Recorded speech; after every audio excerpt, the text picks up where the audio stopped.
Bonjour à tous, j'espère que vous allez bien, j'espère que vous vous portez bien parce que dans cet épisode, nous allons parler de la confiance en soi, de comment avoir confiance en soi. C'est parti. La première chose que vous devez savoir, c'est que nous n'avons pas tous le même niveau de confiance en soi. C'est un fait. Nos expériences passées, nos modèles, notre personnalité et notre tempérament influencent pour beaucoup le niveau de confiance en soi que nous avons aujourd'hui. Par exemple, si dans notre passé, nous avons eu du succès ou des succès dans certaines réalisations, c'est clair que comparé à une personne qui n'a jamais eu à en faire de réalisation ou qui n'a connu que des échecs dans ce sens, votre niveau de confiance en soi sera à peu près là, comparé à celui de l'autre qui sera à peu près ici, comparé à celui de l'autre qui sera à peu près ici.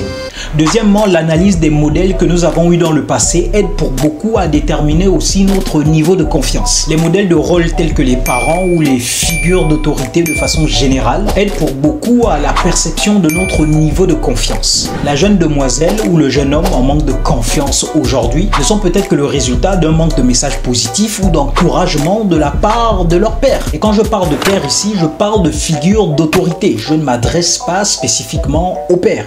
Il faut qu'on se comprenne. La dernière chose qui pourrait expliquer la différence de confiance entre les personnes, eh bien, c'est le tempérament ou la personnalité. Pour des personnes ayant par exemple grandi dans les mêmes types d'environnement, comment expliquer que certaines soient plus confiantes que les autres? Eh bien là, ça dépend d'un aspect purement intrinsèque.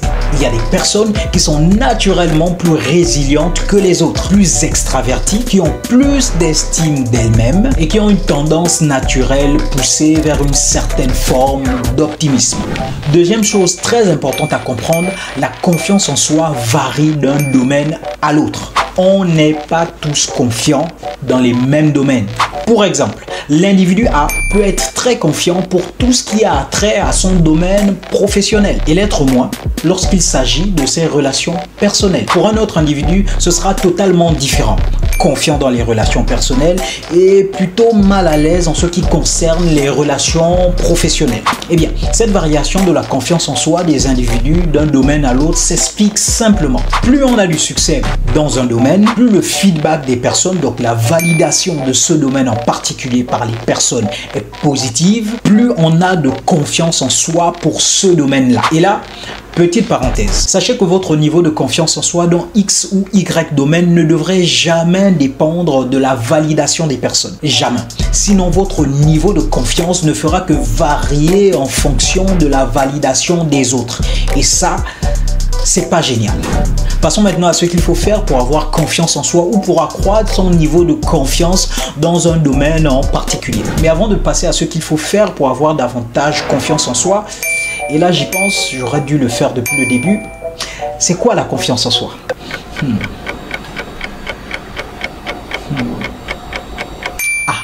Eh bien, la confiance en soi, si on creuse beaucoup, c'est un sujet quand même assez vaste. Mais je vais vous la faire courte.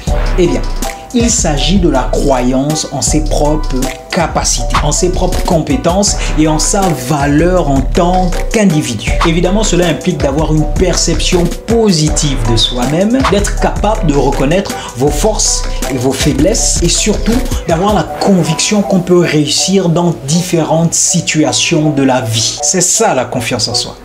Maintenant, première chose à faire afin d'augmenter votre niveau de confiance en soi. Identifier clairement vos valeurs et agir en accord avec celles-ci. Donc l'une des choses qui va vous aider à devenir une personne plus confiante, c'est de commencer par identifier vos valeurs. En réalité, une personne qui a confiance en elle, c'est comme un building aux fondations solides, ou si vous préférez, comme un arbre aux racines profondément ancrées dans le sol. Et pour vous, en tant que future personne confiante, qu'est-ce qui constitue cette fondation-là si ce ne sont vos valeurs? Eh bien, vos valeurs agissent comme une boussole. Elles vous aident à avoir une vision claire et à déterminer ce qui est réellement important pour vous. Donc vos valeurs vous permettent d'avoir une direction, d'avoir un objectif plus ou moins clair. Mais cela ne suffit pas. Encore faudrait-il que vous viviez en accord avec ces valeurs-là. Et ce n'est qu'à ce moment que le cocktail valeurs et vivre en accord avec ces valeurs vous permettra d'augmenter de façon significative votre niveau de confiance en vous-même. Et surtout, n'oubliez pas que conformément au type de valeurs que vous avez par rapport à un domaine spécifique, c'est dans ce domaine-là que votre niveau de confiance augmentera. La deuxième chose à faire afin d'augmenter votre niveau de confiance en soi, on monte un peu plus. Surtout, n'oubliez pas de liker, de vous abonner et de partager. Si vous êtes là jusqu'à maintenant, c'est que ce contenu vous apporte un minimum de valeur. Donc, faites du bien à la chaîne. Gagner en assurance équivaut à gagner en compétence. Ou si vous préférez, si vous voulez gagner en confiance en vous, vous devez apprendre à gagner en compétence. Est-ce que vous savez pourquoi un Michael Jordan avait autant de confiance lorsqu'il arrivait sur un terrain de basket? Est-ce que vous savez pourquoi un Barack Obama ou une Oprah Winfrey ont autant de confiance lorsqu'ils s'expriment? Eh bien, c'est très simple.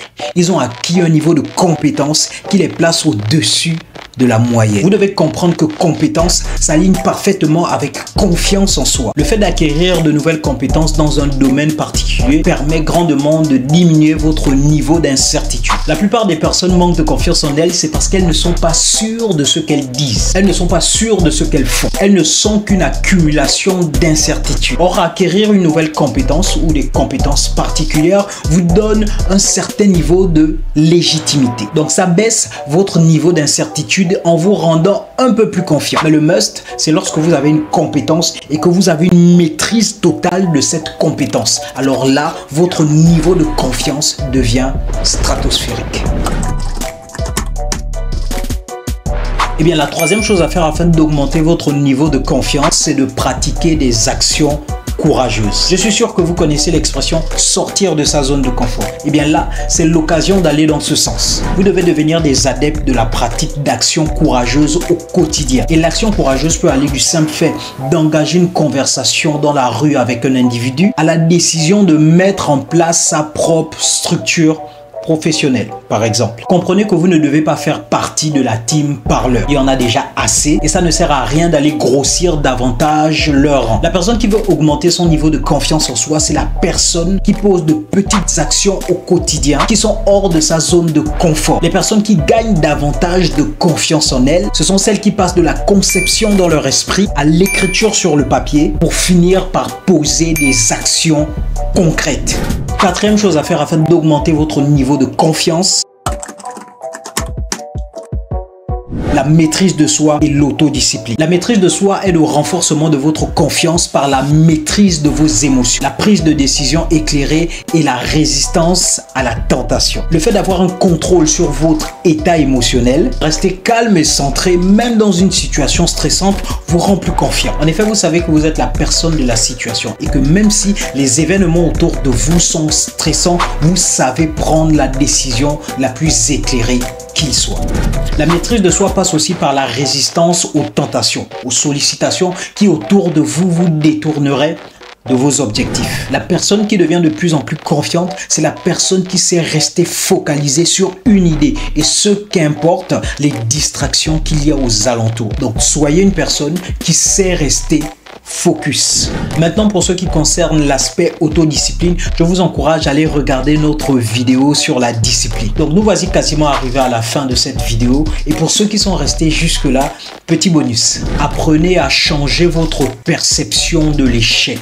La personne confiante ne se décourage pas à la suite d'un échec. La personne confiante subit un échec, digère cet échec et revient de plus belle. Encore une fois, pour moi, l'échec n'existe pas. C'est juste une question d'apprentissage. Donc, récapitulatif. Comment avoir plus confiance en soi? Épisode 1. Donc, 1. Identifiez clairement vos valeurs et agissez en accord avec elles. 2. Gagner en assurance équivaut à gagner en compétence. 3. Apprenez à pratiquer des actions courageuses. Et 4. Ayez de la maîtrise de soi et de l'autodiscipline. Donc, j'espère que cette vidéo vous a plu, qu'elle vous a appris quelque chose en plus. Vous connaissez la chanson, on like, on s'abonne, on partage, écrivez en commentaire et je vous dis à plus pour le prochain épisode sur Pensant.